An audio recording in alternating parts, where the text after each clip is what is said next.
بحیرہ روم میں ایک ڈرامائی صورتحال اس وقت پیدا ہوئی جب گلوبل سموتھ فلوٹیلا، جس میں 20 سے زائد انسانی ہمدردی کی کھیپ شامل تھیں، غزہ کی جانب جاتے ہوئے بین الاقوامی پانیوں میں جزیرہ کریٹ کے جنوب میں حملوں کا نشانہ بنی۔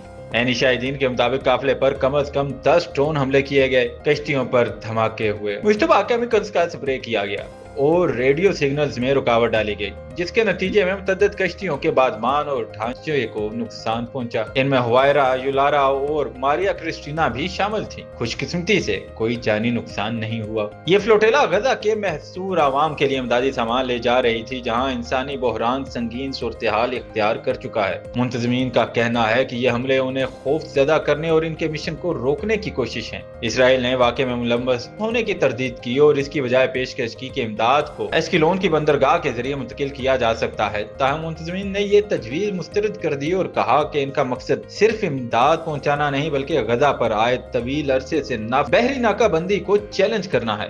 خطرات کے باوجود کارکنوں نے اپنے سفر کو جاری رکھنے کے عزم کا اظہار کیا تاکہ دنیا کو یہ پیغام دیا جا سکے کہ غزہ کا انسانی بحران فوری توجہ اور عملی اقدامات کا متقاضی ہے۔ گلوبل سموتھ فلوٹیلا اب صرف امدادی قافلہ نہیں بلکہ عالمی ضمیر کا امتحان بن چکی ہے۔